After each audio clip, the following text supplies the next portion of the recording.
F-15 akan tetap tak tertandingi di antara para petarung yang diterjunkan oleh Angkatan Udara Barat dalam kemampuan tempur udara ke udara sampai 2005 ketika F-22 Raptor mulai beroperasi, dan sampai hari ini versi modern dari jet tetap menjadi yang kedua setelah Raptor di antara desain Barat. Sebelum lanjut, jangan lupa klik subscribe dan aktifkan tanda lonceng agar selalu update seputar militer.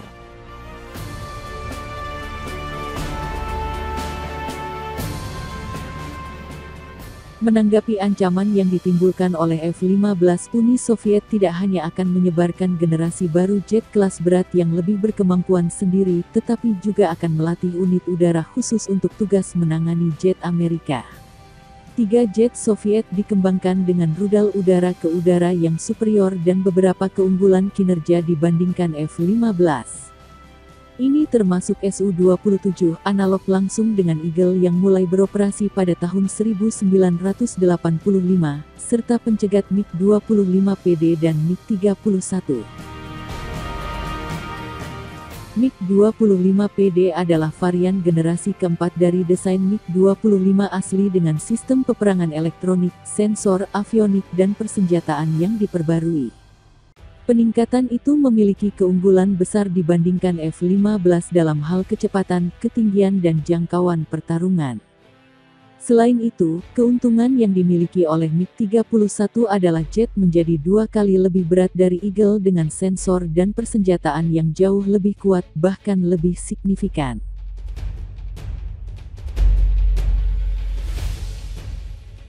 Sementara Uni Soviet memiliki kelas-kelas jet kelas berat khusus yang mampu menangani F-15. Tapi tindakan pencegahan lebih lanjut perlu diambil karena sebagian besar armadanya yang terdiri dari jet yang jauh lebih ringan dan kurang mampu dan masih menghadapi peluang besar untuk maju melawan Eagle jika terjadi perang besar mengingat jumlah petarung elit Amerika sangat banyak. Ancaman utama datang dari Angkatan Udara AS yang mengerahkan lebih dari 700 Eagle, dan dari Jepang yang bersekutu dengan AS mengerahkan 200 lebih di timur Rusia. Unit pelatihan agresor didirikan, di mana pilot Soviet akan menerbangkan pesawat tempur generasi keempat MiG-29 Fulcrum untuk mensimulasikan kemampuan F-15 dalam pertempuran, memungkinkan unit lain untuk mendapatkan pengalaman melawan mereka dan mengembangkan taktik yang sesuai.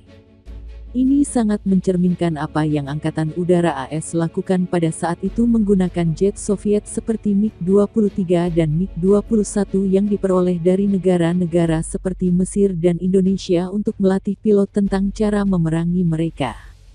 Di mana Soviet atau Amerika tidak memiliki akses ke jet yang mereka coba latih, mereka akan menggunakan pesawat terbang dengan kemampuan yang sama untuk mensimulasikan kemampuan musuh seperti yang dilakukan Angkatan Udara Soviet dengan MiG-29.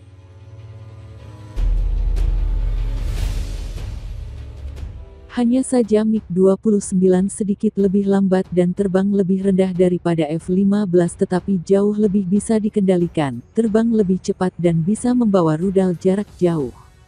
Kedua desain secara konseptual memiliki sejumlah kesamaan yang membuat Fulcrum merupakan jet yang cocok untuk mensimulasikan kemampuan Eagle. Pelatihan agresor dilaporkan dilakukan di Pangkalan Penerbangan 1521, di mana pilot biasanya akan menerbangkan 2 sorti sehari melawan musuh mereka. MiG-29 dicat menyerupai F-15 dengan ujung sayap dan ujung stabilator dicat kuning dengan garis hitam yang secara visual mengubah bentuknya sehingga membuat mereka tampak seperti di F-15 dari kejauhan, dan bentuk hidung menyerupai petarung NATO. Karya ini membantu membedakan petarung agresor dengan yang berlatih melawan mereka karena pilot sering dilatih tentang MiG-29 dan juga Fulcrum muncul sebagai petarung utama Uni Soviet pada 1980-an untuk menggantikan MiG-21 dan MiG-23. Skuadron kedua dari Pangkalan Penerbangan 1521 pada awalnya dimaksudkan untuk menerima para petarung Su-27 untuk pelatihan agresor, tetapi ditunda karena MiG-29 yang disediakan untuk skuadron kedua untuk sementara. Uni Soviet pada akhirnya akan runtuh sebelum skuadron agresor Su-27 dibentuk. Sejak itu tidak ada program pelatihan agresor yang sebanding yang dihidupkan kembali di negara-negara penerus Soviet.